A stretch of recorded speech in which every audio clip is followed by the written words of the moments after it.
Tu penses que être propriétaire, c'est une fausse bonne idée? C'est la pire idée qui existe pour le point de vue financier. Tu nous dis que tu as refusé une offre de 1 milliard de dollars pour Swissborg. Comment vous êtes sécurisé chez Swissborg? On est sûr. Ce qui serre dans les bras, il me fait Cyrus, t'as changé ma vie, mon gars. Avoir tout le monde une non-custodial, c'est une bêtise. Plus de 25% ou 20% des bitcoins ont été complètement perdus. Donc, mais voilà. Oh, tu flex en direct comme ça là. Donc c'était un peu du dark web, mais à l'iranienne, quoi, en fait. Bonjour à tous, merci d'avoir cliqué. Alors aujourd'hui, on va parler de liberté financière, de Bitcoin, de KYC, de Corée du Nord, de hack, de banque, d'immobilier. Donc si jamais tu t'es déjà posé les questions, est-ce qu'on peut vraiment tout miser sur Bitcoin et dormir tranquille? Est-ce que l'immobilier, ce n'est pas la plus grosse arnaque moderne? Est-ce que la Corée du Nord veut contrôler la crypto mondiale? Et est-ce qu'on n'est pas en train de rater le vrai virage financier de notre génération actuelle? Eh bien, ça tombe bien parce qu'on va répondre à tout ça. Et aujourd'hui, pour répondre à ces questions avec nous, on reçoit Cyrus Fazel de Swissborg. Salut Cyrus, comment tu vas? Salut Benjamin, ciao. Ça va très bien, très heureux. T'étais le premier invité Exact. sur la chaîne il y a plus d'1 an et demi maintenant. C'était la première vidéo qu'on ait faite. C'était avec toi. Donc on va faire un catch-up de ce qui s'est passé. Ouais. On se souvient déjà que tu nous parlais déjà des meme coins à l'époque. Tu étais déjà dedans. On avait parlé de PP, etc. Et tu nous avais dit que Swissborg était un MEX. Donc on va faire un petit follow-up de qu'est-ce qui s'est passé depuis, comment ça en est. Et on va parler un peu d'actualité, notamment avec les hacks qu'on a pu avoir, le hack de Bybit, la Corée du Nord et un peu d'Hyperliquid aussi. Ouais. Avant de commencer avec les questions, on fait un petit jeu.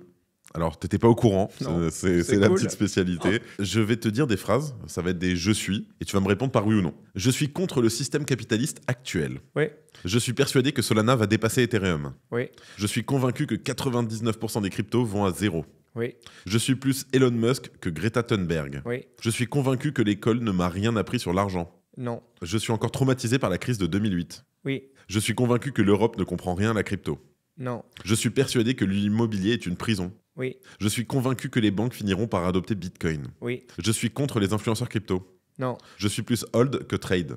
oui, non, Je suis à l'aise avec l'idée que 85% de ma richesse soit en Bitcoin. oui, Je suis convaincu que le vrai danger vient de l'intérieur du système. non, Je suis contre les stablecoins. non, Je suis pour la régulation des cryptos. oui, Je suis persuadé que la Corée du Nord en sait plus sur la crypto que 90% des investisseurs. non, Je suis convaincu que les Européens vont rater la révolution crypto. non, Je suis pour un monde sans intermédiaire. oui. On y va directement, Cyrus. On t'a vu chez Legend avec Guillaume et tu nous dis que tu as refusé une offre de 1 milliard de dollars pour Swissborg. Tu peux me mettre du contexte et m'expliquer dans quel monde est-ce que... Comment tu fais pour refuser une offre d'1 milliard de dollars? Je pense que la vérité, c'est que je suis jamais venu pour l'argent. La première question, je vais te la poser à toi, si je peux me permettre. Est-ce que tu es là pour l'argent, la technologie ou la philosophie? Qu'est-ce qui te tire le plus C'est aujourd'hui? très fort de me retourner la question comme ça, mais c'est moi qui pose les questions. Ok. aussi. Alors je vais te répondre quand même rapidement, mais dans la crypto, je suis arrivé pour l'argent. Moi aussi. Et 100%. très rares sont les gens qui ne le sont pas. Mais tu restes après pour d'autres choses, effectivement. Tu Ouais. restes pour la philo, tu restes pour, effectivement, pour tout ce qu'il y a derrière, tout ce que tu apprends. Enfin, tu tombes, comme on dit, dans le terrier du lapin. Après, demain, tu me proposes 1 milliard, enfin, tout ce que tu peux faire avec cet argent. Alors, ok, peut-être que tu vas être un peu moins sur Swissborg, mais par contre, avec tout l'argent que tu as, je sais pas, tu vas pouvoir aider encore plus de gens, etc. Si c'est ça qui te fait kiffer, tu vois ce que je veux dire? Je pense que j'ai eu quand même un sort de PSDT, donc une peur de voir que tous les founders dans la crypto de mon cycle, donc le cycle 2, ceux qui ont vraiment vécu le 2015-2018, de dire bah, tu fais une ICO, tu lèves de l'argent, tu te casses. Et là, on était seulement dans un deuxième cycle, c'était vraiment trop tôt, ma mission était vraiment trop... On avait fait à peine quelques années, l'application était juste sortie. Je m'aurais pas réussi à me dire bah attends, j'ai déjà fait mon exit, j'ai de l'argent à foison. Je suis libre financièrement, mais est-ce que j'ai réussi à rendre toute ma communauté librement financièrement? Non, clair et net, non. La deuxième vraiment contrainte, c'est qu'il y avait le token aussi. Ça, c'est quand même vraiment la vérité, où là, on n'arrivait pas vraiment à voir comment le token aurait une suite. Okay. Et de ce fait-là, que ma communauté de Borger n'aurait pas pu vraiment profiter de cette vente de cette boîte. Ok. Donc, c'était ça, je veux dire, les deux vraiment. Donc, c'est vraiment la communauté qui t'anime. La communauté, et puis quand même moi-même, je me disais, attends, j'ai travaillé 5 ans dans une boîte et je fais déjà mon exit. Puis après, que les gens comprennent, c'était pas $1 milliard cash. Actif, oui, bien sûr. C'était un split de 300 millions quand même. Et donc, ça aurait fait beaucoup pour moi. Et 700 millions en actions. Donc, puis il y aurait des termes, ainsi de suite, qu'on n'avait pas encore prédéfinis. Oui, c'est pas $1 milliard sur ton compte en banque. Non, tu ouvres Swissborg et tu vois $1 milliard. Donc, mais c'est qui est vraiment vrai, c'est que j'avais encore énormément d'énergie et volonté de continuer ma quête personnelle dans cette aventure. Et surtout, en fait, pour enrichir ma communauté. Et je voyais pas tout ça comme un gain, je voyais ça un peu comme une sortie un peu rapide qui me faisait penser un peu à mes collègues de 2017. Et je disais, ouais, c'est pas vraiment où je me positionne. Tu penses à qui quand tu parles de tes collègues de 2017 ? 99% de tous les tokens qui n'existent plus. Ok. C'était une période où je n'étais pas là, donc c'était pour ça. On retourne quand même un peu en arrière, notamment en 2008, où tu travaillais en banque privée. Ouais. Et où cette crise a changé ton regard sur le monde. Ouais. C'était génial, j'ai commencé en 2007. C'était génial, alors ça je m'y attendais pas, c'était génial à ça. Je viens d'une famille qui n'avait pas beaucoup d'argent, donc je devais payer mes études et tout ça, mon crédit étudiant, ainsi de suite, que j'avais pris en école de commerce. Mais j'ai investi tout mon cash sur le marché, je faisais pas mal d'argent en 2007, c'était génial tout ça. Puis j'étais vraiment très concentré seulement sur la tech déjà à l'époque, seulement sur les emerging markets aussi, genre Alibaba et compagnie, et seulement sur quelques financières que je connaissais bien. Et ce qui était génial de cette expérience, c'était vraiment une mauvaise expérience de travail que j'ai eu en banque privée. Il y avait plein de collègues qui étaient vraiment pas cool. Le concept ne me pesait pas tellement. Et après 2008, arrivé avec une claque énorme où j'ai perdu 50-60% je crois de ce portefeuille et je me suis fait virer du coup aussi. Donc tu te retrouves moins 50%, ouais, sans emploi. Sans emploi et avec un crédit à rembourser. En Suisse. Ouais, en Suisse. Et qu'est-ce que tu fais ? Le premier truc logique, je me casse quoi. J'ai pris quelques mois, je suis allé voyager, je suis allé à Singapour, différents endroits, chercher du job, mais en même temps, j'ai vraiment réussi aussi à comprendre ce que je voulais faire dans ma vie, me positionner dans quelque chose qui allait faire plus de sens, et ainsi de suite. Et c'est un moment de ma vie où je me suis dit, mais en fait, c'est vrai que quand tu as des contraintes financières, tu as un crédit, ainsi de suite, tu peux vite t'endetter et arriver à pas faire ce que tu veux faire, mais ce que la société veut que tu fasses. Oui, tu deviens un esclave au final de tes dettes et tu ne peux plus avancer. Et là, j'avais seulement 24 ans, 25 ans. Ce qui est quand même jeune de se prendre tout ça à 25 ans et de se retrouver dans la merde. On rappelle que tes parents ont fui l'Iran. Ouais. Tu es originaire d'Iran. Ils sont partis d'Iran quand il y a eu la révolution. Depuis, ça t'est arrivé d'aller en Iran ? Tu as déjà posé les pieds là-bas ou jamais ? Non, je suis d'origine iranienne et suisse. Et que, que mes parents étaient proches du régime auparavant, j'ai jamais pu vraiment... Du Shah ? Ouais, exact. Ouais. J'ai jamais pu moi-même aller, en fait, malheureusement. Est-ce que c'est quelque chose qui te plairait d'aller en Iran, découvrir la terre de tes ancêtres ? Ouais, complètement. Comme j'ai vécu aux États-Unis, en France et puis en Suisse depuis longtemps, la Suisse, il y a plein de valeurs dans lesquelles, celle de ma famille haute que j'ai retrouvée. Par contre, celle où je suis iranien, j'ai jamais vraiment pu retrouver, à part avec des gens qui sont à droite à gauche. Donc, vraiment pas la diaspora, quoi. La diaspora qui est un peu différent quand même. Mais l'Iran aujourd'hui, j'adorais. Mon père l'habite là-bas. J'envoie encore des USDT à mon père tous les 2-3 mois. Ton père est encore là-bas aujourd'hui ? Ouais, il est retourné. Oh, ok. Bon, le plus tôt possible, on te souhaite. Cyrus, est-ce que tu te souviens de ta toute première expérience avec les cryptos ? Ouais, c'était mon père. C'était son 70e anniversaire. En Iran, il était en galère. Moi, je voulais offrir un cadeau pour lui. Et puis, j'ai appelé mon cousin qui est, lui, basé sur Mashhad. Mashhad en Iran ? En Mashhad, en Iran, ouais. Okay. C'est une des villes d'Iran. Mon père, il est à Téhéran à ce moment-là. Et puis, je dis, est-ce que je peux t'envoyer de l'argent ou comment je fais, quoi ? Il me dit non, tu peux pas l'envoyer, quoi. Tu peux pas envoyer, oui. Je mets par la poste, je peux envoyer un cadeau. Il me dit ça va être bloqué à la douane direct, je pense pas que ça va partir. Il me fait le seul moyen que tu as, c'est soit tu vas à l'aéroport de Genève et puis tu donnes un paquet à quelqu'un qui est là-bas. Mais bon, c'est un peu chelou d'aller salut, je te connais pas, tu veux un paquet. Tu veux un paquet, ouais, pour aller en Iran. Surtout pour aller à Téhéran. C'est quand même pas vraiment le truc. Et je dis non, monsieur, j'y crois pas trop, tu vois. Donc de ce fait-là, il me dit mais t'as pas un plan B ? Il me dit, bah, j'ai un plan de Bitcoin. Et à ce moment-là, j'ai dit, mais t'es au courant de Bitcoin? Moi, je connaissais le Bitcoin, mais je connaissais pas vraiment l'utilité du Bitcoin. Je voyais plein de potes qui achetaient plein de trucs sur le dark web. J'étais pas de ceux. Je comprenais pas pourquoi, encore une fois, ils achetaient avec le dark web des trucs sur le dark web avec le Bitcoin. Et là, en fait, au moment où j'ai envoyé des Bitcoins du coup à mon cousin Mehdi, et ben, qu'est-ce qui s'est passé derrière? C'est que lui, il a réussi à transformer ses Bitcoins et à acheter une bouteille de whisky pour le 70e anniversaire de mon père. Donc, c'était un peu du dark web, mais à l'iranienne, quoi, en fait. Ok, donc c'est là où vous je avez pu kiffe, trinquer avec cette bouteille. exact. Très sympathique. Et à quel moment tu t'es dit, ok, les cryptos, c'est l'avenir? Je pense que c'est fin 2016, début 2017. Je voyais qu'il y avait une utilité publique, en tout cas d'avoir un asset qui t'avait vraiment 100% le contrôle, qui avait ni d'odeur, ni de religion, ni de contraintes de pays, ni de pouvoir politique. C'était Bien vraiment sûr. quelque chose pour une économie libre. Et la liberté financière, c'est toujours quelque chose qui m'a intéressé.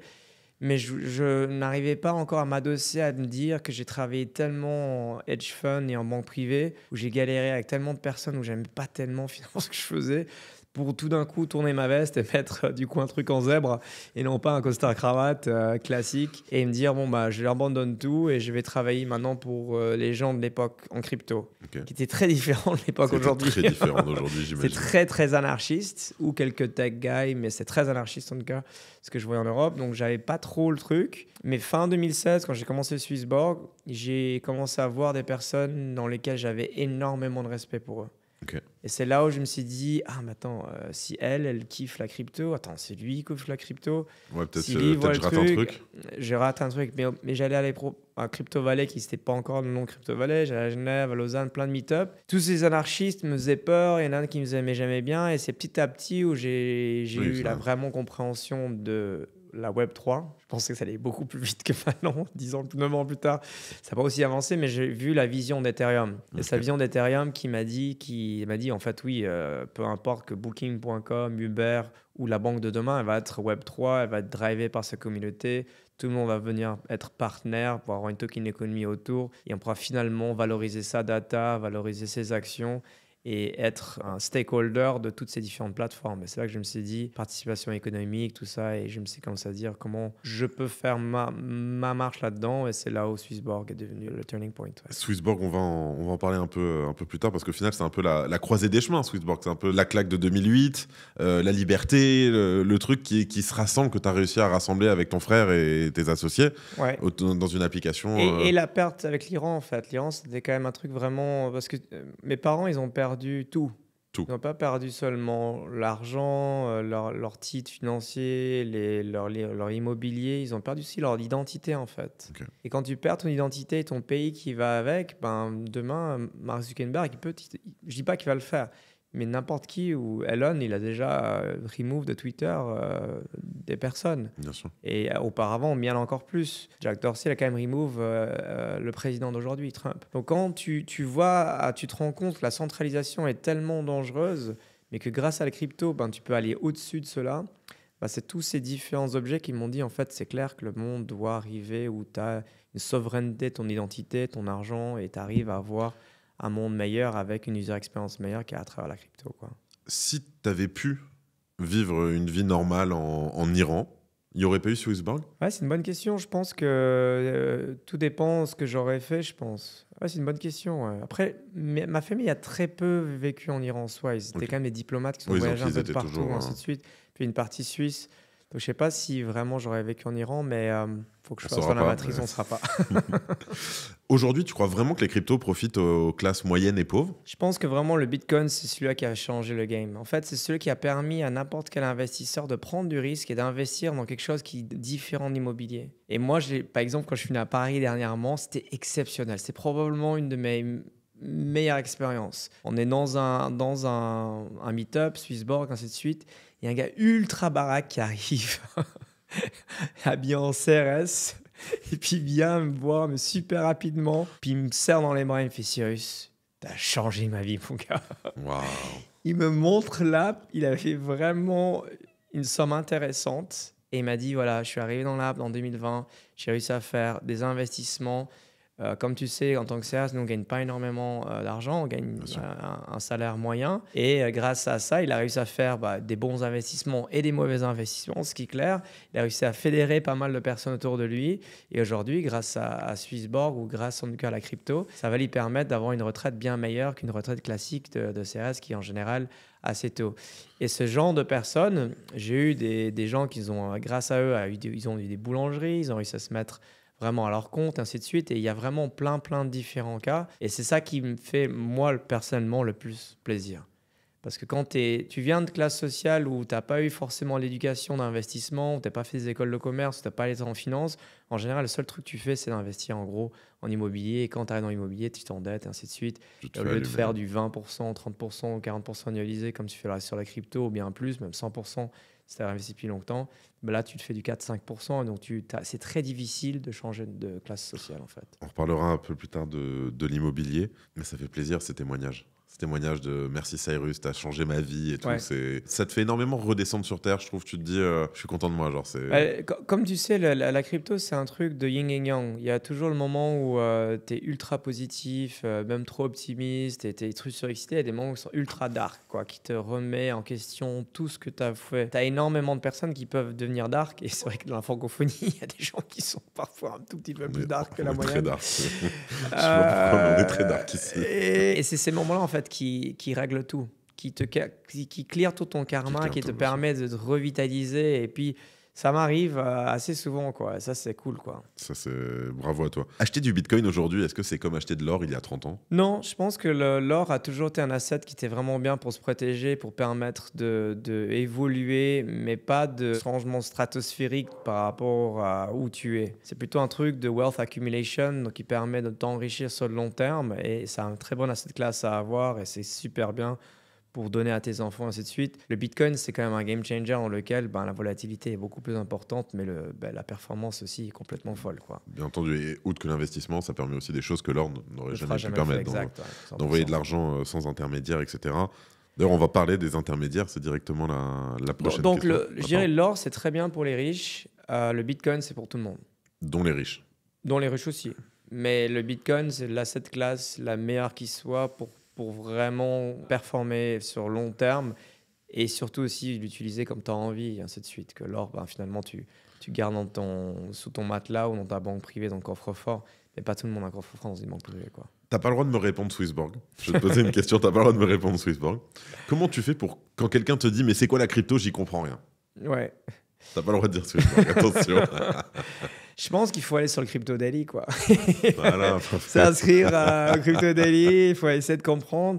Et il y a quelques personnes qui arrivent à bien créer ce jargon et expliquer de façon facile, vous le faites très bien. Et puis, il faut s'intéresser, quoi. C'est comme tout, quoi. Ça prend un peu de temps, mais c'est pas super complexe. Comme je dis toujours, regarde-le comme de façon religieuse. Tu as Abraham, qui est le Bitcoin. Tu as Moïse et le judaïsme, qui est Ethereum. Tu as le christianisme, qui est finalement Solana. Et si tu comprends ces trois différentes blockchains, ça te permet déjà de comprendre déjà bien où va ce monde néo-technologique. Et après, il faut regarder les applications qui t'intéressent, et ainsi de suite, quoi. On parle des intermédiaires dans la crypto. Donc Bitcoin, la révolution, outre la spéculation, c'est l'échange de Bitcoin sans intermédiaire, n'importe quel moment du jour et de la nuit, comme toi, tu as pu envoyer de l'argent en Iran. Alors, tu dis vouloir contourner le système, mais comment tu t'y prends? Je pense qu'il faut avoir les intermédiaires, mais il ne faut pas en avoir énormément. Il ne faut pas avoir trop d'intermédiaires comme on l'a aujourd'hui en finance, qui a genre entre toi et l'investissement, il y a 25 sociétés. Ça ne sert à rien d'avoir 25. Après, d'en avoir une ou deux, ce n'est pas un problème, je pense. Et c'est ça, je pense, la vérité. C'est que avoir tout le monde une non-custodial, c'est une bêtise. Plus de 25% ou 20% des bitcoins ont été complètement perdus. Donc des milliards qui ont été complètement perdus, quoi. Donc ça, il ne faut pas, même plus, des centaines de milliards qui ont été perdus. Et ça, on le voit. Chez Swissborg, par exemple, chaque semaine, il y a quelqu'un qui meurt. Et donc, du coup, les utilisateurs qui meurent, en général, ces personnes-là, elles ne sont pas toujours protégées avec leur clé privée. Qu'est-ce qui se passe? Leur clé privée est perdue, quoi. Donc, il faut quand même soit comprendre ce que ça veut dire le risque de faire du non-custodial et gérer ses clés privées et avoir tout un système derrière opérationnel ultra bien fait, ou sinon il faut trouver des acteurs dans lesquels on a super confiance, qui sont super régulés, qui sont locaux. et dans lequel tu te dis pourquoi pas, quoi. Mais alors, tu es biaisé parce que bien sûr, tu défends tes intérêts avec, Ouais. avec Swissborg, mais c'est un débat quand même, le self-custody vs le centralized exchange. Ouais. C'est-à-dire que toi, par exemple, tu n'utilises pas de ledger? Non, je ne suis pas. Je pense que ce qui est important, c'est comme pour le ski. Moi, j'aime bien freerider, j'aime bien les pistes aussi, quoi. Mais je pense pas qu'il faut tout le monde qui fait freeride. Et puis, il y a différents niveaux de freeride quand même. Je suis d'accord. Et le non-custodial, c'est la même chose. Oui, tu peux aller sur AV, faire quelques trucs, mais c'est quand même ultra difficile et tu peux te faire spiker très rapidement. Même des gens qui sont ultra connus, tu le vois toujours sur crypto Twitter, il y a constamment des cas de gars ultra connus qui sont lapidés et tout, quoi. Bien sûr. Et ils sont pas mauvais, quoi. C'est juste que il y a un moment, le site il ressemble, il a écrit AV, il y a AV avec un triple A, il a pas vu ou le 2A et c'est fini, quoi. Ouais. C'est quelque chose effectivement qui n'est pas possible avec un centralized exchange, Non. avec notamment Swissborg, qui n'est pas un centralized exchange. Il y a un an, tu nous disais Swissborg est un MEX. Un MEX. Exact. Où est-ce qu'on en est aujourd'hui là-dessus Bon, MEX à fond. L'idée, comme toujours, c'est de comment créer le meilleur monde entre les deux. On n'a jamais voulu centraliser le pouvoir. On a voulu créer la meilleure expérience avec les meilleures valeurs en fait de la crypto, qui est le monde décentralisé. Aujourd'hui, ce qui est génial. Toujours la même chose, tu peux déposer tes monnaies locales dans ce que tu veux, tu peux échanger au meilleur prix. Et maintenant, on utilise vraiment des échanges décentralisés, notamment sur Solana. On en a, je crois, 8 différents DEX, mais on a aussi sur Avalanche. Il y a encore d'autres blockchains qui vont se rajouter petit à petit. Et puis l'idée, c'est à terme, c'est en gros, le front-end est en effet centralisé, mais tout le back-end est complètement décentralisé. Et on travaille avec Morpho, là, on vient de parler avec eux. Donc on fait plein de loans avec eux. On travaille plein de différents en France. On travaille avec Yazaku, du restaking sur Avalanche. Donc tous les acteurs en fait de staking, restaking, ou deal farming, ou de loans, tout ça, ça a toujours été finalement des protocoles décentralisés avec qui on travaille. Donc ce qui est génial finalement, c'est qu'on utilise vraiment la blockchain niveau staking, yield ou finalement aussi en échange. Il y a un an, vous veniez de commencer les DEX sur Solana. Ouais. On était sur le... Comment il s'appelait le premier Le premier, c'était Radium, je pense. Ou ou sinon, c'était Orca, peut-être, un des deux. Je crois que c'était Orca. Ouais, possible, On était au moment de ou OpenBook aussi, je pense. Bon, bref, il y en a plusieurs.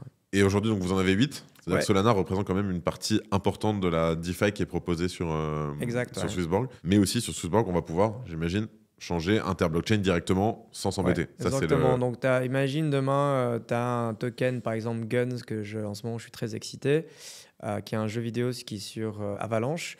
Tu peux l'échanger en n'importe quel moment avec un token Borg qui est sur Solana. Et en fait, la transaction est faite de façon instantanée et la personne ne réalise pas forcément qu'elle est en train d'utiliser la blockchain. Il faut vraiment juste cliquer et comprendre qu'il y a un échange décentralisé sur Solana qui vient de vendre à un échange centralisé, peu importe, du Solana ou ce que tu veux, qui a derrière sorti et acheté sur un échange décentralisé un token d'Avalanche. Je te challenge un petit peu, tu m'en veux pas. On a changé un peu aussi nos interviews, on pose des questions un peu plus piquantes. Est-ce qu'au final, après tout ça, Swissborg n'est-il pas un intermédiaire ? Complètement, ouais. Mais comme je dis, en fait, c'est pas le problème. La désintermédiation, c'est un vrai but. Mais de tout désintermédier, c'est pas le but non plus. Sinon, c'est quoi après? C'est la technologie, derrière, après, c'est l'électricité, puis on fait plus rien. Donc, il faut avoir très peu d'intermédiaires qui prennent des frais, surtout. Après, pour ceux qui créent de la valeur, c'est génial. Et je pense que c'est ça qui est important, au final. Sinon, on aurait pu aussi dire, tu sais quoi, on fait aucun échange sur Radium, on le fait nous-mêmes. On se fait que des trucs centralisés et là, on a rajouté plein d'intermédiaires finalement sur les échanges décentralisés. Mais en rajoutant des intermédiaires qui créent de la valeur, ça crée un meilleur prix en fait finalement. Donc Swissborg est un intermédiaire, mais on travaille avec aujourd'hui plus de 20 différents échanges centralisés et décentralisés. Et c'est grâce à cette compétition finalement que tu as des meilleurs prix. Il y a quelques intermédiaires qui ne servent à rien, il faut les enlever. D'autres, au contraire. Il faut savoir lesquels servent et lesquels c'est bien et ça permet justement d'avoir des meilleurs prix. Ouais. Tu penses que cette mission de désintermédier au maximum tout en gardant un truc compétitif est réalisée chez Swissborg aujourd'hui ? Je pense qu'il y a toujours le but de Swissborg à terme, c'est que c'est clair que tu feras tout sur la blockchain et que vraiment tu arriverais à processer quasiment tout. Aujourd'hui, on a quand même une partie de nos échanges qui sont encore centralisés, mais justement, on est en train de voir des nouveaux acteurs qui sont de plus en plus excitants et qui arrivent à créer bientôt la panique des SEX. Et c'est pour ça qu'on a toujours dit que Swissborg is better than SEX. Marketingment parlant, c'est très très bon. Ça. Merci. SEX, C-E-X, si jamais. C'est pas la SEX, il faut quand même le préciser. Oui. Mais il faut le préciser, je suis d'accord. Pourquoi ne pas avoir lancé Swissborg directement aux États-Unis ? Toi qui as vécu là-bas, qui as grandi là-bas aussi? Ouais, il y a 3 choses. Je pense personnellement, j'ai toujours cru que j'avais j'avais un truc supérieur en Europe qui était que j'étais un peu américain. Ça, c'est la vraie raison. Bah, c'est vrai, parce que je suis allé même un peu travailler quand j'étais hedge fund en New York, j'avais l'impression que les gars, c'était un peu moins, mais tous sont meilleurs, quoi. Tu vois, et qu'en Europe, bah, les gens, ils étaient peut-être pas aussi rapides, ou pas la même énergie, peut-être pas aussi enthousiastes, ainsi de suite. Donc je me suis dit, en Europe, je suis quand même un tout petit peu différent et que du coup, j'ai Autant quand même fait profiter. ma carrière ici, exactement. Après, la deuxième chose, c'est que mon identité européenne est ultra forte. Je suis suisse et français seulement, c'est important. Je suis ultra T'es fier français d'être aussi? suisse. Ah, je savais pas, ok. Ouais, je suis français aussi. Je suis fier d'être français aussi quand même, tu vois, faut le dire. Et je pense que l'Europe a besoin de personnes qui croient en Europe. Tout à l'heure, j'étais avec quand même quelques fondateurs, ils me disaient, oh yeah, whatever, Europe doesn't really matter, man. You know, it is what it is, but you know what I mean, right? Il y a quand même un peu de personnes qui n'arrivent pas vraiment à valoriser l'Europe, et je pense que c'est ultra important qu'on se mette ensemble et qu'on arrive à dire on va pas juste être un muséum pour les Chinois et les Américains. Oui, c'est ça, je suis d'accord. Et le troisième, il n'y avait pas d'acteurs vraiment européens non plus. Et puis aujourd'hui, il y a Bitpanda, il y a quelques autres acteurs qui sont bons, mais il n'y en a pas tellement non plus en fait. Donc je me suis dit, bon, c'est génial, il faut absolument en profiter et puis montrer que l'Europe, on est fort. Pourquoi avoir choisi de ce rapprochement vraiment de Solana au profit, par exemple, d'un Ethereum? Money. Ok. La C'est-à-dire? vérité, c'est que Solana, pour les gas fees, c'est les jours et la nuit. Et en numéro 2, c'est que mine de rien, SBF, qui était quand même Sam, le CEO de FTX, qui était vraiment un connard, mais il était quand même smart, il avait quand même influencé pour que ils arrivent à faire des Central Limited Order Books on-chain. Donc, ils arrivent à faire des carnets d'ordre centralisés sur des ensembles décentralisés. Donc, il avait tout fait pour que Solana arrive à avoir un roadmap qui permet justement d'agréger une sorte de technologie. Donc, c'était un très bon fit technologique aussi. Mais bon, aujourd'hui, on a Avalanche et puis Ethereum, on espère un de ces quatre sur une L2, ainsi de suite. Bien sûr.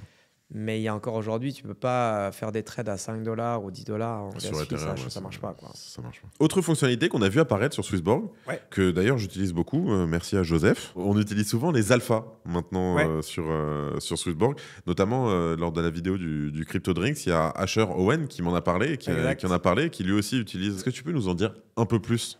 Ouais. Alors, alpha, c'est comment on crée les pépites, en gros, ces pépites de l'investissement. Et il y en a plein de différents.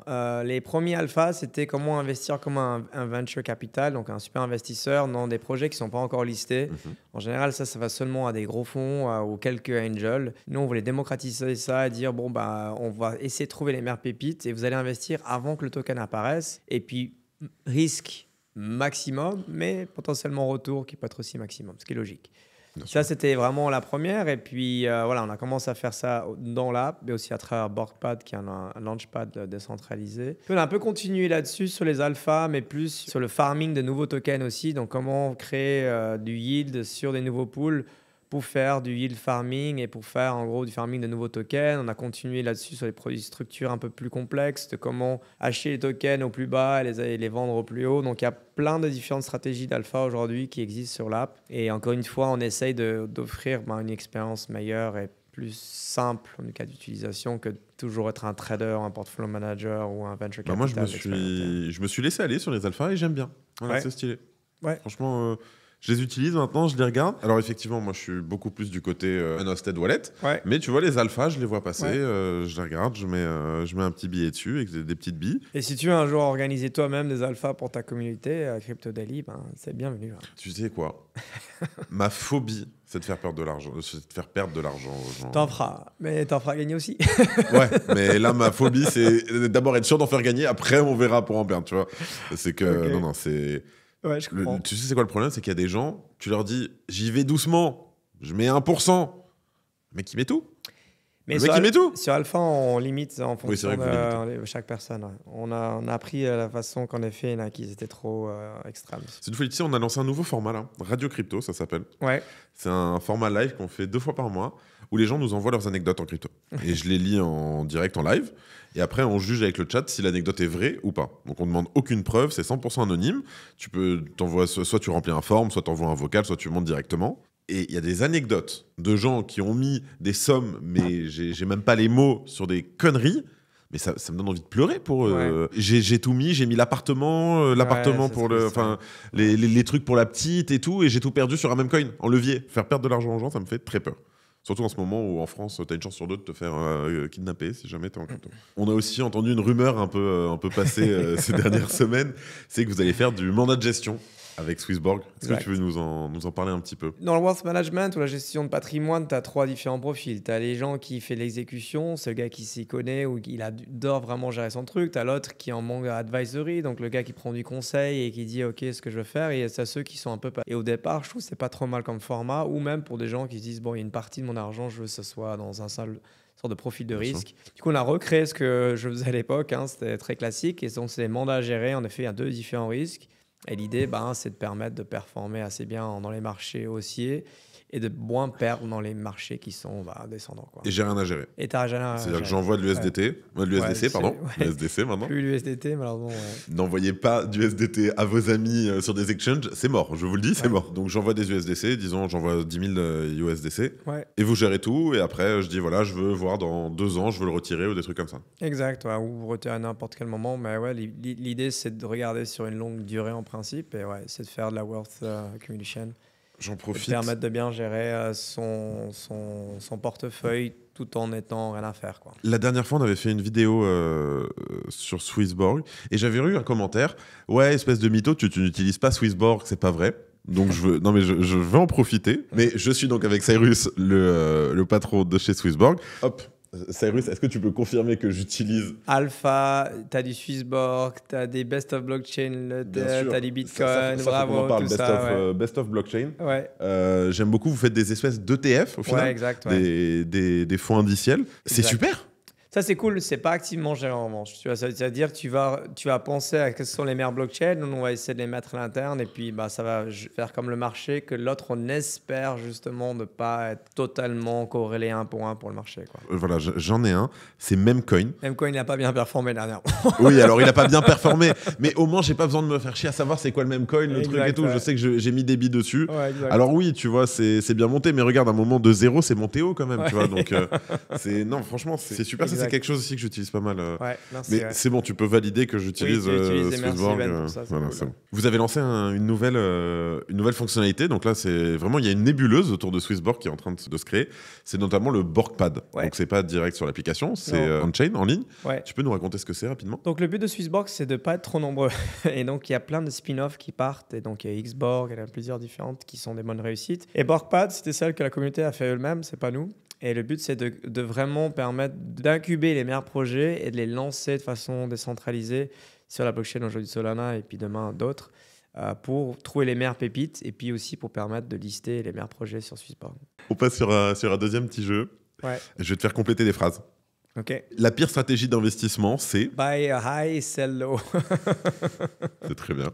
Ce que les gens n'ont pas toujours compris sur la crypto, c'est que C'est un asset class à part entière. Solana, c'est... C'est la blockchain qui marche le mieux aujourd'hui pour faire les transactions rapides. Je ne ferai plus jamais confiance à... Toutes les contreparties centralisées qui proposent des yields assez importants. L'immobilier, c'est... Une arnaque de classe sociale. Si je devais parier ma vie sur une seule crypto, ce serait... Swissborg Token. Ah oui, tu dis pas le Bitcoin. C'est beau. Alors d'un côté, c'est beau, je comprends. Mais après, on va parler de ça alors. Le projet le plus surcoté de tout le marché, c'est... Ripple. Alors là, je suis désolé, mais je dois t'interrompre tout de suite. Sur Best Blockchain, 16% c'est du Ripple. Ça ne veut pas dire qu'il ne va pas performer bien. C'est vrai. Bonne réponse. Non, c'est vrai, bonne réponse, j'accepte. Mais si je la referais, je dirais Cardano, pardon. Mais tu la referas pas. Un truc que j'ai compris trop tard sur la crypto, c'est... C'est pas sur les fondamentaux qu'il faut toujours investir. C'est ce que le marché a fait comme bruit au moment même. Ma plus grosse perte en crypto, c'est quand j'ai... Investi dans Melania. T'as raté le Trump? Non, Trump, j'ai bien fait, ouais. Ok. Et Mélania, tu J'ai t'es fait- converti tous mes Trump en En Melania Melania. et du coup, ça m'a Ça- settle à ça- zéro ça- quasi, quoi. La crypto qu'il ne faut surtout pas acheter. Cardano. S'il y a bien un moment pour acheter, c'est... Quand tout le monde panique, c'est là qu'il faut acheter. XRP, c'est... Un meme token pour les institutionnels. Ouh, j'aime bien la def. Le vrai problème avec Bitcoin, c'est... Les gens n'arrivent toujours pas à comprendre la valeur qui est derrière. Ceux qui trade tous les jours sont des... Personne qui dorment pas très bien. Ethereum est devenu... Une fondation intellectuelle qui promet la décentralisation. Le marché crypto me dégoûte quand? Il monte pas assez haut. Tu penses que être propriétaire, c'est une fausse bonne idée? C'est la pire idée qui existe pour le point de vue financier. Pourquoi? Tu arrives, tu as 30 ans, tu commences à investir dans l'immobilier, tu mets tout ton argent dedans, donc tu n'as plus du tout d'épargne pour finalement investir ailleurs. Ensuite, tu deviens esclave d'une banque pendant 20 ans dans lequel chaque mois, tu dois payer petit à petit pour rembourser ce prêt, qui a des taux en général qui sont assez importants. De ce fait-là, tu prends aucun risque pour changer de job ou pour devenir entrepreneur ou pour investir dans quelque chose où tu as plus de risques. Donc en gros, c'est le meilleur moyen pour être sûr que tu ne vas pas évoluer dans ta classe sociale. Très rapidement, le hack de Bybit, récemment, ça t'a étonné? Alors d'une, comment Ben a géré ça comme un génie, ultra balèze. Si FTX, ils avaient géré ça comme ça... D'ailleurs, Ben, you didn't answer my message on Telegram. You should have thanked me for the nice message. But, mais voilà. Il flex. Oh, tu flexes en direct comme ça. Là. Super, bah, très bien, tu vas me mettre en contact avec Ben. Mais non, ça a été géré franchement de la classe totale, quoi. Vraiment, le gars arriver ça à minuit le soir et permettre de faire un redemption de 70% de tous les assets à les rendre aux personnes pour dire, vous inquiétez pas, on a les 1 milliard ou les 450 000 Ethers. Ça, c'était du jamais vu. C'est la plus grande classe. Imagine une banque que tu dis qui a un problème, qui a perdu 1,5 milliard et les gars, ils arrivent à minuit le soir et ils disent « je veux que tu me rendes l'argent ». Mais tu peux t'appeler qui tu veux, le président, là, le truc, y a pas. Tu arrives lundi et lundi, tu as une queue énorme et maximum, tu arrives à sortir, je sais pas, 10% de la banque. Eux, en l'espace d'un week-end, à partir de minuit, ils ont réussi à sortir 70% de tout l'argent. Donc ça a été incroyable. Tu vois une professionnalisation dans le Web3 quand même. Et ça, je l'ai vu avec ça, c'est incroyable. Après, comment ça a été fait, non, je pense que là, il y a eu énormément d'erreurs. C'était vraiment le risk management qu'ils ont fait, ainsi de suite derrière, c'était catastrophique. Ouais. Et même leur système de sécurité était vraiment nul. C'était catastrophique. Je vais peut-être ne pas faire des amis, mais de pas travailler avec du MPC à aujourd'hui, c'est complètement irréel. C'est quoi le MPC? MPC aujourd'hui, c'est l'encryption qui permet de faire beaucoup mieux que le multisig. Okay. Donc c'est un peu comme du multisig, mais tu encryptes ça de façon ultra bien et tu arrives à codifier le code de façon bien meilleure, les interfaces sont meilleures. Tu as plein de sociétés comme Fireblocks aujourd'hui qui sont bien nettement supérieures. C'est des Israéliens qui travaillent sur la cybersécurité depuis des années, des Suisses et autres, à faire ça avec une société qui est retail à la base, qui est très sympa. C'est les Allemands, je ne peux pas dire des trucs mauvais de ces gars-là, et des Suisses, mais c'est quand même, je suis désolé, c'est une folie. C'est quand même bizarre. Et encore plus bizarre, c'est d'avoir un wallet où tu as 450 000 Ethers et dedans, tu fais des allers-retours de 40 000 Ethers. Non. Oui, si tu fais les allers-retours de 40 000 Ethers de temps en temps, tu as un wallet de 40 000 Ethers. Oui, tu ne laisses pas le gros poisson avec le petit poisson. Tu ne laisses pas 10% d'enlever le truc. Non, tu as plein de petits autres. Et encore une fois, je ne pense pas que Gnosis Safe, c'est safe pour les institutions. Je pense que c'est très bien pour le retail. Je pense que c'est très bien, mais pas pour les institutions. Oui, c'est vrai que ça reste une erreur de parcours, avoir autant d'argent sur un multisig comme ça. Oui, comment vous êtes sécurisé chez Swissborg? On est secure.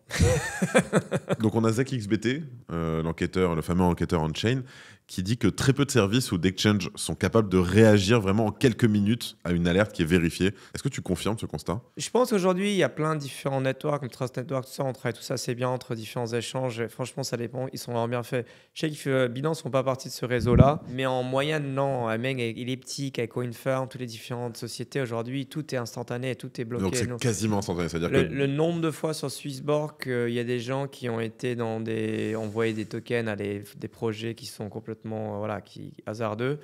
Nous, on a bloqué direct, instantanément. Des fois, des trucs sont venus de Kraken en disant voilà, ça, c'est des wallets qui sont super sales. Donc, du coup, on a quand même des liens dans lesquels on s'update en temps continu. Et puis, c'est la base de données, elle est updatée de façon vraiment chaque seconde, à chaque minute, quoi. Donc, je trouve que c'est assez bien fait. Après, quand c'est Lazarus quand même. C'est très différent, quoi. C'est pas des gars du... Lazarus, on parle des hackers nord-coréens. C'est quand même des gens qui sont ultra balèzes. Ils étaient sur Safe et Gnosis depuis longtemps. C'était pas, ils attendaient juste ce wallet-là. Ils sont vraiment positionnés. C'est des gens qui sont ultra formés à devenir ultra bons. Ils sont très, très forts. Parce qu'à mon avis, s'ils réussissent pas, ils meurent, quoi. Donc, c'est vraiment pas des gens qui font ça à la va-vite, quoi. On a essayé de vous hack. Ça s'est déjà arrivé qu'on essaie de vous hack chez constamment, il y a forcément des hacks tout le temps, ainsi de suite. Après, encore une fois, on n'a jamais eu de problème là-dessus. Donc, on est très heureux et on touche du bois. Toujours touché du bois. On est sur Bybit, donc c'est un hack de Lazarus. Il y a eu une petite polémique qui est sortie, notamment lorsque des protocoles décentralisés ont fait quasiment 100% de leurs revenus avec l'argent qui a été volé par la Corée du Nord. Est-ce que tu as un mot à dire là-dessus? Je pense que ce qui va se passer, c'est que le monde va vraiment avoir deux mondes dans la crypto. Tu vas voir les échanges sales et les échanges onshore et offshore. Et en fait, c'est la même chose qu'en fait dans la finance traditionnelle. Sauf que là, c'est plutôt presque par pays, donc par région de pays. Donc tu vas avoir l'onshore qui est américain, européen, et l'offshore ex-Japan qui va être tout asiatique et ainsi de suite, et peut-être Russie, ainsi de suite. Quoi. Et ça veut pas dire qu'ils ont tous ça, juste pour être clair, mais je veux dire qu'ils auront des limites et des polices très différents. Quoi. C'est très bien résumé sur l'offshore. Autre chose aussi qui a été relevée suite au hack de Bybit, c'est les KYC, le blocage d'adresses, les gels de fonds. Est-ce qu'au final, les SEX, et là, je vais vous compter dedans parce que toi aussi tu fais du KYC, vous n'avez pas recréé un système bancaire? Ce qui est logique. Finalement, tu ne peux pas faire d'AML, donc tu ne peux pas faire de l'anti-blanchiment d'argent, ainsi de suite. Tu vas finalement financer du terrorisme et ainsi de suite. Donc, tu dois être libre de faire ce que tu veux avec ton argent pour que finalement le monde soit meilleur. Si tu es libre pour que faire de la merde, le truc, c'est pas quand même le but, quoi. Donc, je pense que la technologie est toujours là pour l'efficience humaine et pour créer une meilleure expérience et l'enrichissement personnel des activités, produits, services, mais à un bon but. Et après, chaque pays définit ces buts-là. Et je pense qu'en Europe, elles sont très bonnes. Encore une fois, aux États-Unis, elles sont très bonnes. Au Japon aussi. Il y a une surveillance qui doit se faire, mais de façon beaucoup moins grande que celle qu'aujourd'hui on a dans les banques, quoi. Il existe un marché noir des KYC? Pas à ma connaissance, non, j'ai jamais entendu. C'est-à-dire des gens qui se prêtent des noms et qui achètent des KYC, qui vendent des KYC. Maintenant, tout est vidéo, quoi. Donc, good luck, quoi. C'est vraiment faire des vidéos de chaque personne, ainsi de suite. Et par exemple, Swissborg, on a un anti-financial crime. C'est des gars qui sont que là pour trouver ça, quoi, toute la journée. Ils veulent toujours comprendre qui sont suspicieux de faire des trucs, où est-ce qu'ils vont, ainsi de suite. Donc, on doit quand même vérifier en temps réel tout ce qui se passe au niveau de la plateforme pour être sûr, encore une fois, on n'est pas en train de financer des criminels, quoi. Une question que j'aime bien poser au projet, la compliance, elle représente combien en pourcentage du budget annuel de Swissborg? Pas mal d'argent, ouais. On est beaucoup, ouais. Plus de 20%? On est beaucoup. Il y a au moins, sur les 250, on est au moins 40 personnes, ouais. Vous êtes 250 chez Swissborg? Ouais. Waouh, quelle réussite, bravo. 40 personnes juste sur la compliance. Ouais. Quelle folie. Régulatoire, KYC, compliance et anti-financial crime, ouais, à peu près. Ouais. Il nous reste un petit jeu et après on aura la dernière question. Top. J'achète, je vends. C'est tout simple, je te donne une crypto, t'achètes ou tu vends. Sol. J'achète. Caspa. Vends. Borg. J'achète. Sui. J'achète. XRP. Je vends. Dodge. Je vends. TRX. Je vends. Ton. Je touche pas. Pourquoi? Je touche pas, c'est pas je vends là, c'est je touche pas. Parce que c'est un écosystème que je comprends pas trop. Okay. C'est toujours des données dans lesquelles on dit il y a des milliards de personnes, mais il n'y a pas d'argent dedans. Et puis nous, en fait, on arrive. Non, c'est vraiment la listée en fait. ADA. Je vends beaucoup. BNB. Je vends. APT. Aptos. Je vends. WorldCoin. Je vends beaucoup. AVAX. J'achète. ETH. J'achète. BTC. J'achète. T'as beaucoup vendu. C'est bien, quelqu'un qui sait prendre des bénéfices. Ouais. Tu me dis Dodge, tu vends. Ouais. Mais t'es un même guy. Enfin, pourquoi Dodge, tu vends? Je pense que la vérité est que... Alors, j'ai vendu, j'ai merdé. Bon, bref, j'en ai vendu pas mal pour le moment. Je pense qu'il faut que les mimes, là, ils ont eu le meilleur secteur. C'était le truc le plus chaud de 2024. Je vois pas comment en 2025, ça va de nouveau la même chose sur Dodge, en fait. Je vois sur les mimes. Donc, peut-être des AI agents, ainsi de suite, mais pas des mimes très basiques, quoi. Je comprends. Dernier jeu avant de finir. T'investis combien jusqu'en 2050? Je vais te donner 6 cryptos, une par une. Tu vas pouvoir choisir combien tu investis dessus. Tu as le choix entre 10 000 euros, 25 000 euros, 50 000 euros, 100 000 euros et 500 000 euros. Tu peux pas revenir en arrière, c'est définitif. Ok. Donc, et tu connais pas les cryptos qui arrivent. Ok. Tu mets combien sur le Dodge? 25 000. Sur le XRP? 0. Tu dois mettre quelque chose. Ok, c'est 25 000 le plus petit. C'est 10 000 le plus petit. 10 000. Mais après, une fois que tu l'as utilisé, tu peux plus le réutiliser. Ouais. Donc 10, 25, il te reste 50 000, 100 000, 500 000, 1 million. Le BNB? 50 000. L'AVAX? 100 000. 100 000, ok. Donc il te reste 500 000 et 1 million. Ouais. Ok. Le Sol? 1 million. Et l'ADA? Non. C'était possible. 500 000 sur l'ADA, donc ok. Voilà, le conseil financier de Cyrus Mazel. Mais c'est bien, il y a Charles Hoskinson qui est là, tu iras le voir, tu lui diras ça. Dernière question, et là on va être un peu plus sérieux. Tu veux que les gens ils retiennent quoi de toi, Cyrus? C'est une très bonne question, ouais. Je pense qu'en tout cas, ce qui était très juste de ce que j'ai voulu faire, c'est j'ai toujours voulu faire fun, fair, community-centric. Je pense que dans la mission de Swissborg et la liberté financière que j'ai voulu essayer de donner à tout le monde, c'est de dire ça en fait. C'est que Cyrus finalement a réussi à créer un écosystème qui est juste, qui est quand même assez cool, assez drôle et qui arrive à vivre avec une communauté et qui, cette communauté a réussi à réussir quelque chose de grandiose ensemble. Finalement, j'ai perdu mon identité assez jeune. J'ai perdu tout l'argent, ainsi de suite, de ma famille.